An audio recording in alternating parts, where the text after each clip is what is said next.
পাগল রে, ওয়াজ করণীর পাগল ছিল আপনাদের মতো পাগল। ওয়াজ করণী পাগল ছিল, নবীরে কোনোদিন এই চোখে দেখে নাই। আপনারাও পাগল হয়েছেন, বলুন এই চোখে নবীকে দেখছেননি? না দেখে নবীর ভালোবাসায়, না দেখে নবীর গোলামিতে বসে আছেন। আপনাদের ভাগ্য কত ভালো। ওয়াজ করণী মায়ের কাছে অনুমতি চাইলেন, মা গো আমার কলিজা মানে না, আমার মন মানে না, একটু সুযোগ দেন, আমি আমার নবীকে দুই নয়নে দেখে আসি। মা বুড়া মানুষ, বললেন বাবা ওয়াজ করণী যাও, কিন্তু মায়ের কথা শোনো, দেরি করো না বাবা, তাড়াতাড়ি আইসো। বলুন মায়ের কথা শোনা কোরআন হাদিসে আছে কিনা? মার বাবার মন সন্তুষ্ট রাখা কোরআন হাদিসের নির্দেশ আছে কিনা? ওইদিকে আজকের ওয়াজ নয়, আসুন সামনে বাড়ি।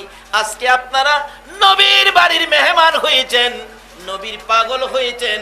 নবীর মেহমান, নবীর পাগলের দাম কত সেই দিকে যাচ্ছি।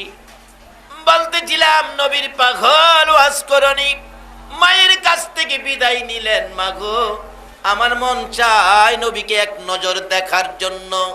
আপনাদের কি মন চায়?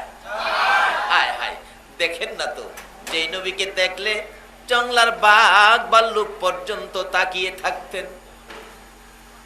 যেই নবীকে দেখলে জঙ্গলার পশু পাখিরা যাকে যাকে হাজির হয়ে যাইতেন। যেই নবী রাস্তায় বাহির হলেন, আকাশের মেঘের টুকরা এসে আমার নবীজির মাথার উপর ছায়া দিতে থাকতেন। এই নবীর পক্ষে যদি চিনতে পারেন, এই নবীর পক্ষ যদি ধরতে পারেন, এই নবীর পক্ষ যদি আসতে পারেন, এই নবীর আদর্শ যদি দেহের মধ্যে সিট করতে পারেন, এই নবীর আদর্শ লইয়া যদি ময়দানে নেমে যেতে পারেন, কোনো বিপদ আপনাকে ধরবে না। আল্লাহ রহমত এসে আপনাদেরকে ছায়া দিয়া রাখবে। এবার কিছু ছায়া দেয় নাই চট্টগ্রামবাসীকে? আমরা ভয় আতঙ্ক ছিলাম, ঘূর্ণিঝড় নার্গিসের ভয়, কিন্তু দেখা গেল কিছুটা ছায়া দিছে। দেয় নাই? অস্বীকার করতে পারবেন? যেই বিপদ বার্মাতেও করেছে, এই বিপদটা তো বাংলাদেশেও হতে পারত। বাবা আসুন আমরা এই নবীর আদর্শ দেহের মধ্যে সেট করি, আল্লাহ অবশ্যই আপনাদেরকে হেফাজতে রাখবেন। কিসের পানি, কিসের ঘূর্ণিঝড়, কিসের ঝড় তুফান। বাস্তবে আসুন নূহ নবী, নূহ আলাইহিস সালামের জীবনী খুললে পাবেন। নূহ নবীর আমলে নূহ নবী 950 বছর পর্যন্ত মানুষকে আল্লাহর পথে ডাকলেন, কিন্তু মানুষ মানে না, বুঝে না। আরো নূহ নবীরে মারতে আইয়ে যা কিছু টুকটাক মানছে। নূহ নবী অপারক হইয়া দরখাস্ত করলেন, প্রভু গো 950 বছর আপনার কথা বলছি, কিন্তু তারা মানে না, আমার মারতে আইয়ে, আমার আর সহ্য হয় না, বিরক্ত হয়ে গেছি। আল্লাহ এই জাতি কি হবে, বুঝে না, তারা মানবে না, তাদেরকে শেষ করে দেন। আল্লাহ কয় নূহ শেষ করলে তুই থাকবি কই? আল্লাহ আমার আপনি বাঁচাইবেন, আমার আপনি বাঁচাইবেন। কোথায় নৌকা বানা, লম্বা ঘটনা। নৌকা বানাইলেন, 1,24,000 তক্তা দিয়া নৌকা বানাইছে। আল্লাহ বলছে নূহ যেদিন ঘূর্ণিঝড় সিডর নার্গিস তুফান আসবে, পানি আসবে, এদিন কিন্তু যারা যারা কালিমা পড়ছে তাদেরকে নৌকার মধ্যে উঠাইস, আর সমস্ত পশু পাখির থেকে এক জোড়া করে নৌকার মধ্যে উঠাইস। কিন্তু এই খবর যখন পৌঁছে দিল, বুড়ি একজন কালিমা পড়ছিলেন, মহিলা বুড়া মানুষ, উনি বললেন নূহ নবী বাবারে আমি তো বুড়া মানুষ, আমার তো মনে থাকে না, যদি পানি আসে, ঘূর্ণিঝড় নার্গিস সিডর আসে, আমাকে কিন্তু বাবা মনে করে নৌকার মধ্যে উঠাইয়েন, আমি বুড়া মানুষ, মন থাকে না। কিন্তু পানি আইসে গেল, ঘূর্ণিঝড় সিডর আইসে গেল, সমস্ত পৃথিবী পানি নিচে চলে গেল, বুড়িরে আনতে নূহ নবীর মনে নাই। পানির নিচে নূহ নবী, বুড়ি, নূহ নবী আনতে মনে নাই। এত পানি হয়েছিল, কিতাব লেখে, যেখানে জীবনে বন্যার পানি কি জিনিস দেখে নাই, জানে নাই, শুনেও নাই, ওই জায়গার মধ্যে পর্যন্ত 40 ফুট পানি হয়েছিল।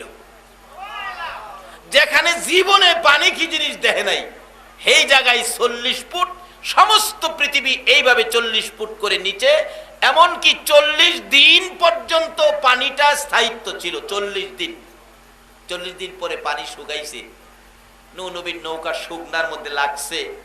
আল্লাহ কই নূহ বুড়ি কই, বুড়িরে যেমন দেখি না। নূহ নবী তালাশ করে দেখে বুড়ি তো নাই। হায় হায়, আল্লাহ গো আমি সর্বনাশ করেছি, বুড়িকে তো আমি আনি নাই, কাজটা আমি ঠিক করি নাই। আল্লাহ আমি কি জবাব দিব আপনার কাছে? আমার আল্লাহ বলেন, নূরে তুই তো বুড়িরে ভুলে গেলি, আমি আল্লাহ বলতে পারি না। একটু তালাশ করে দেখ আমার বুড়ির খবর কি। নূহ নবী কয় 40 দিন পানির তলে তালাশ করে হাত দিয়ে তো পাইতাম না, কই নিয়ে গেছে বানিয়ে পামু। আমার আল্লাহ কয়, নূরে দেখো দেখো, একটু তালাশ করে দেখো। নূহ নবী শুকনা পথে বুড়ির বাড়ি লক্ষ্য করে আন্তাজ করে দৌড় দিছে। কাছাকাছি যাইয়া দেখে বুড়ির গড়টা এখনো আগের মতো ঠিক আছে।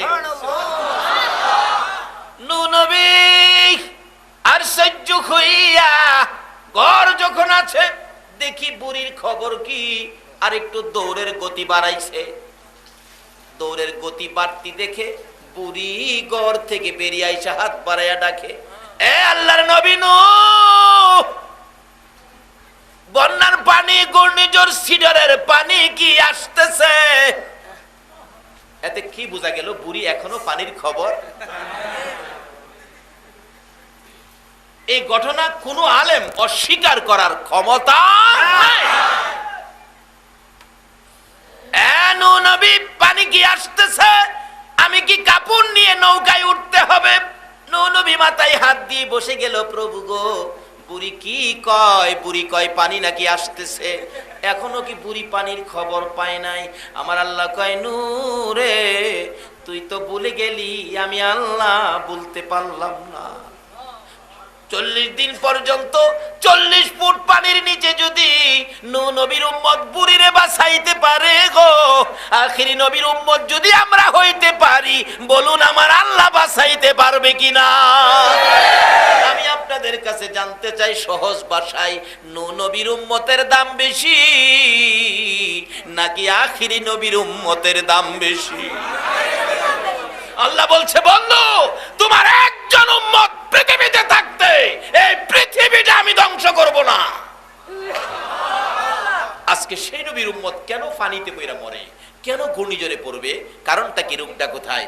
আসুন এই রাস্তাগুলি ক্লিয়ার করি। একটু লম্বা হয়ে যাইতেছে, আপনাদের কষ্ট হবে। বলতেছিলাম, নবীকে চিনেন, নবীর পাগল হন। যেই নবীর উপর আমার আল্লাহ নিজে, এটা কোনো মৌলবীর কাহিনী না, মুফতির ফতুয়া না, এটা সরাসরি কোরআন। আল্লাহ নিজে যেই নবীর উপর 24 ঘন্টা দুরূদ ও সালাম পাঠ করতেছে, সেই নবী আমাদের নবী। আজকে সেই নবীর বাড়ির মেহমান আপনারা। যেই নবীর পক্ষে গেলে গুরার জবান খুলে যায়, যেই নবীর পক্ষে গেলে মা খাদিজাতুল কুবরা রাদিয়াল্লাহু তাআলা আনহা আল্লাহর জান্নাত পায়, ভালোবাসার সালাম পায়। আপনাদের কি দরকার? আসুন আজকে বাজেট পেয়ে যাবেন। বলতেছিলাম, ওয়াজ করনি, নবীর কি ছিল বলুন? মাগো মা, আমি 2টা নয়নে নবীরে দেখতাম। 2টা নয়নে কি দেখতো? আর আমরাও তো দেখতাম, চাই মাঝে মাঝে সুযোগ পাইলে স্বার্থ আদায়ের লেগে পাগল হয়ে জায়গা। এক জায়গায় এক বুজুর্গ লোক আইছে, লোকের আল্লাহর ওলি মানুষ, আল্লাহর ওলিরা তো যা ইচ্ছা তা করতে পারে, এই শক্তি কে দিছেন? এক ভদ্রলোক গিয়ে বলতেছে, হুজুর আমি গরিব মানুষ, আমি খুব কষ্টের মধ্যে আছি, আমার জন্য একটু দোয়া করেন। উনি একটা মাটির টুকরা হাতে নিয়ে ফু দিলেন, স্বর্ণের চাকা হয়ে গেছে। বাবা নাও, এটা বিক্রি করে তুমি সুখী হয়ে যাইবা, বরকত হয়ে যাবে, যাও। এভাবে যায়, যেটা লেগে যা দোয়া করে দিলে কাজ হয়ে যা। এক বেচারা অন্ধ মানুষ, চোখ নাই, আরেক দিক দা ছেলে মেয়ে নাই, আরেক দিক দা গরিবী সংসার। কিন্তু ওই হিসাবের সিস্টেম ছিল যে কোনো একটা দরখাস্ত, যে কোনো একটা দরখাস্ত।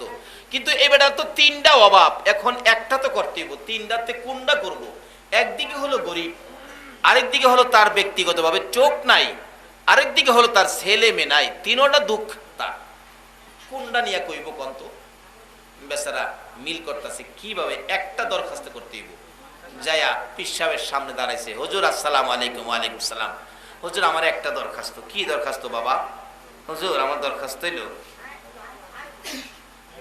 সোনার থালো মাইক্যা সোনার থালো মাইক্যা দুই নয়নে দেখিয়া মাইজের ছেলের বউয়ের হাতে রান্না দুইলা ভাত খাইতাম। তার দরখাস্ত একটা, কথাটা কি বুঝছেন আপনারা? সোনার থালো, এই সিরামিকের থালো না কিন্তু। কিসের কিসের? সোনা। এখন বুড়ি কত? 25,000 বুড়ি। বেটা দরখাস্ত দেখেন না, সোনার থালো মাইক্যা দুই নয়নে দেখিয়া। একটার ভিতরে কয়টা ডুহাইছে? দুইটা কিন্তু ঢুকছে। সোনার থাল হইতে গেলে কি হইতে হইব? ধনী হইতে হইব, সম্পদশালী হইতে হইব। দুই নয়নে দেখিয়া, তাইলে চোখ হইতে হইব। মাইজের ছেলের বউয়ের হাতে রান্না দিলা ভাত খাইতাম। মাইজের ছেলের, তাহলে ছেলে মাইজে হইতে গেলে কয়টা লাগবো? আগে পিছে আরো কি দরখাস্ত দেখছেন? একটা অন্ধ বেড়া যদি এই কিসিম করে দরখাস্ত করতে, আমরা অত না, আমরা একটা দরখাস্ত ওয়াজ করুনি। কোন দরখাস্ত লইয়া মার কাছ থেকে বিদায় লইছে? একটা দরখাস্ত, সেটা কি? নবীরে দেখতাম। আর আমরাও আজকে একটা দরখাস্ত, একদিন ঘুমের ঘরে স্বপ্ন যুগে নবীজিরে রাজি আছেন না? নবীজির স্বপ্ন যদি দেখেন, জাহান্নামের আগুন কি হবে? কয় না দি কি হবে? বিশ্বাস হয়? তাহলে আপনি ইমানদার। ওয়াজ করুনি মায়ের কাছ থেকে বিদায় লইয়া নবী দেখার জন্য গিয়েছে। বলুন কাকে দেখার জন্য? আপনারাও তো আজকে সেই নবীর বাড়ির মেহমান হয়েছেন। কি ভাগ্য আপনাদের। আসুন আমরা সামনে বাড়ি। এবার ওয়াজ করুনি ডাকতেছে, মা গো বিদায় দেন। মা বলেন, ওয়াজ করুনি রে, সংসারে অনেক দায় দায়িত্ব, তোমার বাবা নাই, তুমি এতিম, দেরি করো না। এতিম ওয়াজ করুনি রে, তাড়াতাড়ি চলে আইসো। নবীজির বাড়ির সামনে গিয়ে ডাক দিলেন, আমার মায়ার নবী কই গো, আমার দয়ার নবী কই, আমি এতিম ওয়াজ করুনি আসছি। বাড়ির ভিতর থেকে কে যেন বললেন, নাই, আমার নবী তো বাড়িতে নাই। ওয়াজ করুনি চোখের পানিগুলো জর্জর করে ছেড়ে ছেড়ে কান্দে, মাবুদ মনের আশা মনে রইল, পুরা হইল না। আবার কালতে কালতে ওয়াজ করুনি চলে গেলেন, নবীর পাগল চলে গেলেন। মা যেহেতু বলেছে দেরি করতে পারবি না বাবা, তাড়াতাড়ি আইসো। কিছুক্ষণ পর আমার নবী বাড়ির সামনে এসে চোখের পানি ছেড়ে দিলেন। জিজ্ঞেস করেন সাহাবীরা, হুজুর কেন কান্দেন? আমার নবী ডাকে, সাহাবীরা রে, আমি কান্দি, আমার নাকে গন্ধ লাগতেছে, আমার এতিম পাগল ওয়াজ করুনি আমার বাড়ির সামনে আইসা গেছে। আমার পাগল ওয়াজ করুনি আমার সামনে এসে গেছে। নবীরে দুই চোখে কোনোদিন দেখে নাই। নবীর ভালোবাসা দিয়ে ওয়াজ করুনির বাজেট কি হয়েছে? আল্লাহু আকবার বলুন। আমার নবী যেদিন এই জগৎ থেকে বিদায় হয়ে যাবেন, আবু বকর, উমর, উসমান, আলী বসে, অন্য সাহাবীরা বসে ভাগ্যের বাজেট তালাশ করতেছেন। কেউ কেউ বলেন নবীজির জুব্বা মুবারক আবু বকরকে নবীজি দান করে যাবেন। কেউ বলেন আবু বকর যদি না পাই, মেয়ের জামাই হযরতে আলী পেয়ে যাবেন।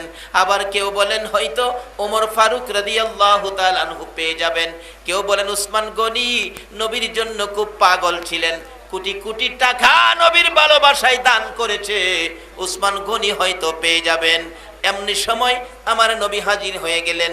আরে সাহাবীরা, তোমরা কি নিয়ে গুনগুনি করো? হুজুর ভাবতেছি আপনি নবী বিদায় হয়ে গেলে কার ভাগ্যে জানি আপনার জুব্বা মুবারকের বাজেট হয়ে যায়। কেউ কেউ বলেন আবু বকর পাবে, কেউ বলেন উমর পাবে, কেউ বলেন আলী পাবে, কেউ বলেন উসমান গনি পাবে। আমার নবী দুইটা চোখের পানি ছেড়ে দিলেন। রে সাহাবীরা রে, আবু বকর পাবে না, উসমান পাবে না, আলী পাবে না, উমর পাবে না, আমার জুব্বা মুবারক, আমার ওয়াজ করুনি পাগলের কাছে পৌঁছাইয়া দিও। আজকে কে সেই নবীর পাগল হইয়া, কে আজকে সেই পাগলের ভূমিকা লইয়া নবীর বাড়ির মেহমান হয়েছো, আমার নবীর বাড়ির সামনে পাগল হইয়া বসে আছো? দেখো না আপনাদের বাজেটের জন্য আমার আল্লাহ কি সুযোগ দিয়েছেন। আসুন আগে বাড়ি। বলতেছিলাম যেদিন আমার নবী বিদায়ী হয়েছেন, বিদায়ী হওয়ার আগে বলেছিলেন সাহাবীরা, ইয়া রাসূলুল্লাহ আপনার পাগল ওয়াজ করুনিকে আমরা কোনোদিন দেখি নাই, পরিচয় পাবো কোথায়, কই গেলে ওয়াজ করুনিকে পাবো আমি তো বুঝতে পারি না। আমার নবী বলেন আমার ওয়াজ করুনি কোনোদিন পরিচয় দেয় না রে সাহাবীরা, তোমরা ওয়াজ করুনিকে খুঁজ করে আমার জুব্বা মুবারক পৌঁছে দিও। হুজুর আমরা কিভাবে চিনবো ওয়াজ করুনিকে? ডাকতেছে আমার নবী, ওয়াজ করুনিকে নাম জিজ্ঞেস করলে নামে পরিচয় দিবে না। ওয়াজ করুনির ডাইন হাতের মাঝখানে অল্প একটু সাদা দাগ আছে, এই দাগটা দেখেই তোমরা চিনতে পারবে ইনি হলো আমার পাগল, আমার ওয়াজ করুনি। লম্বা ঘটনার সংক্ষেপ করে দিলাম। নবীর পাগল পাওয়ার জন্য আবু বকর ওমর দুইজনে ঘুরতে ঘুরতে, মতান্তরে আবু বকর আলী দুইজনে ঘুরতে ঘুরতে জংলার পর জংলার, পাহাড়ের পর পাহাড় পার হয়। রাখাল দেখলে জিজ্ঞেস করে, রাখালেরা রে ওয়াজ করুনি নামে কোনো পাগল তোমরা দেখছনি? রাখালেরা বলেন নাম টাম চিনি না, ওই সামনের পাহাড়ের মধ্যে একটা পাগল বসে আছে। যাইয়া দেখে পাগল বসা, জিজ্ঞেস করলেন আবু বকর আপনার নাম কি? আমার নাম আল্লাহর বান্দা। আমার নাম আল্লাহর বান্দা। আরে বাবা তোমার নাম কি? আরে আমার নাম নবীর উম্মত, আখিরি নবীর উম্মত। ওমর একটা চিৎকার মারলেন, আরে আবু বকর আমার নবী বলেছে এই পাগল নাম বলবে না। সঙ্গে সঙ্গে হযরতে ওমর ডান হাতের মধ্যে ধরে ফেললেন। ওয়াজ করুনি চোখের পানি ছেড়ে দিয়ে বলে, ওমর আমার হাতে ধরেছো, বুঝেছি কেন আমার হাতে ধরেছো, আমার এই গোপন খবর আমার রাসূল ছাড়া কেউ জানে না। এই রাসূল যদি এই গোপন খবর দিয়ে তোমাদেরকে পাঠিয়ে থাকে, উমর রে সত্য করে কও আমার রাসূল দুনিয়ায় আছে কিনা। বুঝে ফেলেছি আমার রাসূল বুঝি দুনিয়া থেকে বিদায় হয়ে গেছে। লম্বা ঘটনা বলতেছিলাম, ওই পাগল পাগলামি করে কি করেছে, নবীর জুব্বা লইয়া নবীর গোপন খবর একমাত্র নবী জানে আর পাগল জানে। এই একটা ভালোবাসা আপনারা নবীর সাথে করতে রাজি আছেন কিনা? যারা নবীর বাড়ির মেহমান হয়েছেন, এই একটা পাগলামির সুযোগ আমার আল্লাহ আপনাদের জন্য বাজেট করেছে। বলতেছিলাম ওই পাগল মদিনার রওজা পাকের পাশে দুইটা রুটি আমার নবী দিয়ে গেছে। এখনো নবী রওজা পাক থেকে আমাদেরকে উম্মতদেরকে কিছু দেওয়ার ক্ষমতা আছে কিনা? সেটাই তো বাস্তব। নবী দুইটা রুটি ওই পাগলকে স্বপ্নে দিলেন। আচ্ছা আমরা অনেক সময় স্বপ্নে কিছু খাই না? স্বপ্নে খান না চট্টগ্রামবাসী? আচ্ছা আমরার খাওয়া নবীর দেওয়া খাওয়া একরকম হইব? আমরা তো অনেক সময়, আমি বোঝানোর জন্য বলে থাকি, এক ভদ্রলোক স্বপ্নে দেখে চিকুন চাউলের পোলাও, দেশি মুরগির রান স্বপ্নে। হায় হায় কি খাওয়াও! একবার যে রানে ধরে টান দিছে গোশত ছুড়াইতে, হাত ছুটটা ফুলার মার না হয়ে গিয়া লাগছে, নাক তো একবারে ফাড়িয়ে লেছে। ফুলার মা তো চিল্লাইতেছে অন্ধকারে, মাইরা লাইছে রে। চিল্লানিতে কিন্তু ফুলার বাপ ঘুমের থেকে উঠছে।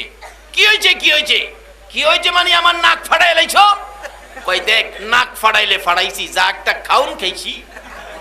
ফুলার মা কই আমারে কাছে তুইয়া এত খাউন খাইলা? তাড়াতাড়ি বেচারি কুপি বাতি জ্বালাইছে, মেজ বাড়ি দিয়া কুপি বাতি জ্বালাইয়া দেহে খাউন তো না, খাতা সিরা মোহ দিয়া দিয়ে রাখছে। আমাদের স্বপ্নের খাওয়া হলো খাতা সিরা খাওয়া। বলুন নবীর স্বপ্ন কি স্বপ্ন হবে না বাস্তব হবে? ওই পাগল বলেন দুই রুটি আমার নবী আমার হাতে দিয়ে গেলেন। স্বপ্নেই খাইতে শুরু করলাম, খাইতে খাইতে এক রুটি খাইলাম, আরেকটাকে অর্ধেক করে অর্ধেক রুটি খাইয়া বাকি অর্ধেক রুটি আমার হাতের মধ্যে ছিল। চট করে আমার ঘুম ভেঙে গেছে। ঘুম ভাঙ্গার পরে দেখি আল্লাহর কসম আমার নবীর দেওয়া স্বপ্ন যুগে 2 রুটির অর্ধেক রুটি এখনো আমার হাতের মধ্যে আছে। বলুন আমার নবী এখনো উম্মতের কিছু দিতে পারবে কিনা? তাই বলতেছিলাম মা খাদিজাতুল কুবরা রাদিয়াল্লাহু তাআলা আনহা বলেন, আমি নবীর জন্য, নবীর ভালোবাসায় কোরআনের পক্ষে 2টা রুটি 1 মস্ক পানি লইয়া যাওয়ার পর আমার নবী চোখ খুলে মুস্কি মুস্কি হাসে। প্রশ্ন করেছিলাম, ইয়া রাসূলুল্লাহ আমি কান্দি আপনার জন্য, আপনি কেন হাসেন? আমার নবী বলেন, খাদিজা রে আমি হাসি তোমার জন্য, আমি নবীর ভালোবাসায় কোরআনের পক্ষে 2 রুটি 1 মস্ক পানি নিয়ে আসার কারণে রে খাদিজা আমার আল্লাহ তোমার জান্নাত দিছে, তোমাকে সালাম দিছে, সেই জন্য আমি নবী হাসি। তুমিও খুশি হও? খাদিজা বলেন, ইয়া রাসূলুল্লাহ আপনাকে ভালোবাসলে কোরআনের পক্ষে গেলে, আপনাকে ভালোবাসলে কোরআনের পক্ষে গেলে আল্লাহ যদি আমাকে সালাম দেয়, জান্নাত দেয়, আপনাকে যে ভালোবাসলাম আপনি নবী আমাকে কি দিলেন? আপনি নবী আমাকে কি দিলেন? বলুন নবীজি কিছু দিতে পারবে কিনা? রাসূল বলেন, খাদিজা তুমি কি চাও? অনেকে দেখবেন বুঝাইবো নবীর কিছু দেওয়ার ক্ষমতা নাই, বুঝাইবো। আসলে নবীর কাছ থেকে কিছু হেরা নিতে পারছে না দেখে হেরা এই কথা কয়। আমরা নবীর কাছ থেকে কিছু পাই, কিছু পাওয়ার আশা আমরা করি। এখানেও রাখি, মৌতের সময়ও রাখি, কবরেও নবীর পক্ষ থেকে কিছু পাওয়ার আশা রাখি, আমরা হাসরেও নবীর সুপারিশের আশা রাখি। যারা আশা রাখে তারাই পাবে, যারা এই বিশ্বাস নাই তারা কোনোদিন পাবে না।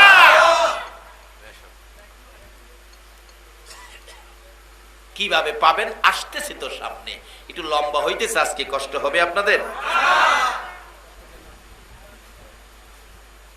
মা খাদিজা বলেন, নবী গো আপনি নবী আমারে কি দিবেন? না দিলে আমি খুশি হব না। আল্লাহ যদি আপনার ভালোবাসলে দিতে পারে, আপনি কি দিলেন? আমি যে ভালোবাসলাম, কোরআনের পক্ষে আসলাম। মা খাদিজার আবদার নবীজি রক্ষা করেন। খাদিজা বলো তুমি কি চাও, যা চাইবা আমি তাই দেব। তাহলে বুঝা গেল নবীজির দেওয়ার ক্ষমতা, যা চাইবা তাই দিব। প্রথম নম্বরে চাইলেন, ইয়া রাসূলুল্লাহ আমি খাদিজা মৃত্যুবরণ করলে আমাকে বাজারের কিনা কাফন দিয়ে আমারে কাফন পরায়েন না, আপনি নবীর গায়ের একটা পাঞ্জাবি মুবারক আমার গায়ে পরায়া কবরে শোয়ায় দিবেন। খাদিজা কাকে নিয়ে কবরে যাইতে চায়? আজকে এই নবীর থেকে কেন দূরে সরে গেলেন? যারা নবীর থেকে যত দূরে থাকবেন ততই বিপদ তত কাছে থাকবে, আর যারা নবীকে কাছে রাখবেন আল্লাহর কসম কোন বিপদ আপনার কাছে আসবে না। একজন আল্লাহর ওলি কাছে থাকলেই তো বিপদ হয় না। তার বাস্তব হলো আপনাদের চট্টগ্রাম বদর শাহ রহমাতুল্লাহ আলাইহির জীবনী। আমরা জীবনী পড়েছি আর আপনারা দেখেছেন। বদর শাহ রহমাতুল্লাহ আলাইহি চট্টগ্রামে যখন আস্তানা গাড়লেন, ঘূর্ণিঝড় আসতেছে, লোকজন বললেন হুজুর এই তো ঘূর্ণিঝড় আসতেছে, এটা বিপদ, কিছু বলেন। উনি বসার থেকে উঠে দাঁড়ায় আঙ্গুল ইশারা করে বলেছিলেন, এই ঘূর্ণিঝড় এইদিকে না ওইদিকে যাও। বলতে দেরি, যাইতে দেরি নাই। বাবারে এই ক্ষমতা আল্লাহর ওলিদেরকে আল্লাহ দিয়েছে, কাজী তাদের কাছে সম্পর্ক রাখুন, আপনাদের লাভ হবে। বিপদ থেকে একজন ওলি, একজন ভক্তকে, একজন মহব্বতী, একজন মুরিদকে একজন ওলি বাঁচাইতে পারে, কারণ তারা আল্লাহর সাথে কথা বলার কৌশল জানে। বলুন আল্লাহর সাথে কথা বলার কি জানে? কৌশল জানে। আমরা যেটা জানি না এটা ওলিরা জানে। বাস্তবে আসুন, আজকে মেয়র সাহেবের কাছ থেকে কিছু আদায় করবেন, দেখবেন সাধারণ মানুষ দিয়া মেয়র সাহেবের সাথে কথা কওয়ায় না, এমন একজন ব্যক্তি সেট করে কথা কওয়ানোর জন্য, যিনি মেয়র সাহেবের কাছে ভালো করে বুঝাইয়া শোনায়া কথা বলতে পারে। আপনি সাধারণ লোক দিলেন না, এটা জ্ঞানী লোক দিলেন, ভালো করে কথা বলতে পারে, উপস্থাপন করতে পারে সুন্দর করে এলাকার সুখ দুঃখ, ওই লোকটাকে দিলেন। এটা যদি দোষ না হয় তাইলে একজন ওলিকে দিয়ে আল্লাহর কাছ থেকে আদায় করবেন, এটা কেন শিরিক হবে? আসলে বুঝার বেশ কম, তারা বুঝে না। একজন ওলি শুধু দুনিয়ায় না, হাসরেও আপনার পক্ষে কাজ করতে পারে। মিজানের পাল্লা বসাবে ফেরেশতারা, আপনাদেরকে যখন মাপ দেওয়ার জন্য নেকির পাল্লায় আর গুনার পাল্লা সাজাইয়া মাপ দিতে যাবে, নেকির পাল্লা যখন হালকা হয়ে যাবে, গুনার পাল্লা যখন ভারী, ফেরেশতারা ডেকে ডেকে বলবেন, আফসোস রে ও নাফরমান বান্দা, কি করলি, তোর জীবন ধ্বংস। গুনার পাল্লা বেশি ভারী হলো, নেকির পাল্লা হালকা হলো, তোমার উপায় থাকবে না। আপনি তখন ওই পাল্লার কাটার দিকে তাকাইয়া ডাকবেন, মাবুদ কই গো আমার দরদি নবী কই। যারা নবীর পক্ষে ছিল তারা বিপদে কারে ডাকবে? এমনি আমার নবী। ছোট্ট মুরগির বাচ্চা যদি আপনি ধরে রাখেন, মুরগির বাচ্চা যদি চাউ চাউ করে ডাক দেয়, বলুন মা দৌড়ায় আসে কিনা? মুরগির বাচ্চা যেমন চাউ করে ডাক দিলে মা জীবন থাকে আর মরে, এইদিকে চায় না, উইরা উইরা আসে। আমার নবী, দয়ার নবী রে, পাগলের মতো একটা চিৎকার মারবে, পাখির মতো উইরা মিজানের পাল্লার কাছে আসবে। আল্লাহু আকবার বলো। কে রে আমারে ডাকলি? ইয়া রাসূলুল্লাহ, বিপদ হয়ে গেল, নেকির পাল্লা হালকা, গুনার পাল্লা ভারী। আমার নবী ডাকবেন, রাখো রাখো মাপটা আমি নবী নিজে দেখব, দেখবে ঠিকই হালকা ভারী। এমনি সময় কিতাব লেখে আমার নবী ডাইন হাতের এই শাহাদাত আঙ্গুল মুবারক নেকির পাল্লায় লাগাবে, নেকির পাল্লায় এমন ভারী হবে রে, সমস্ত পৃথিবী আরশ কুরসি লৌহ কলম যদি ওই গুনার পাল্লায় তুলে দেওয়া হইতো, নবীর আঙ্গুল মুবারকের বরকতের সাথে ওজনে কুলাইবে না। আমার আল্লাহ জিজ্ঞেস করবেন, ও ফেরেশতারা মাপের খবর কি? ফেরেশতারা বলবেন, প্রভু গো মাপের খবর, গুনার পাল্লা হালকা ছিল, নেকির পাল্লা ভারী ছিল। আপনার বন্ধু আঙ্গুল মুবারক লাগাইয়া নেকির পাল্লা ভারী করে দিল। আল্লাহ বলবেন, তাহলে এই বান্দাকে জান্নাতে দাও। আরেকজনকে উঠাবেন, নেকির পাল্লা হালকা, গুনার পাল্লা ভারী। আমার নবী পাঞ্জাবি মুবারকের পকেট থেকে এক টুকরা কাগজ ছেড়ে দিবেন,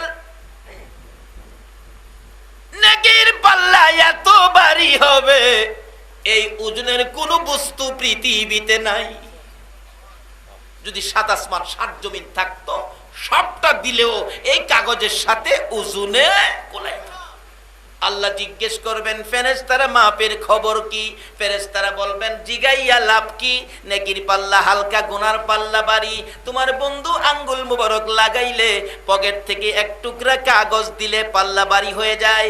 মাপ দিয়া আল্লাহ কি হয় হালকা, তোমার বন্ধু করে ভারী। আমার আল্লাহ ভাষণ দিবেন, রে ফেরেশতারা মাপতে থাকো আর আমার বন্ধুর খেলা চলতে থাকো। আমার নবী কুল কায়নাতের নবী, নবীগণের নবী রে।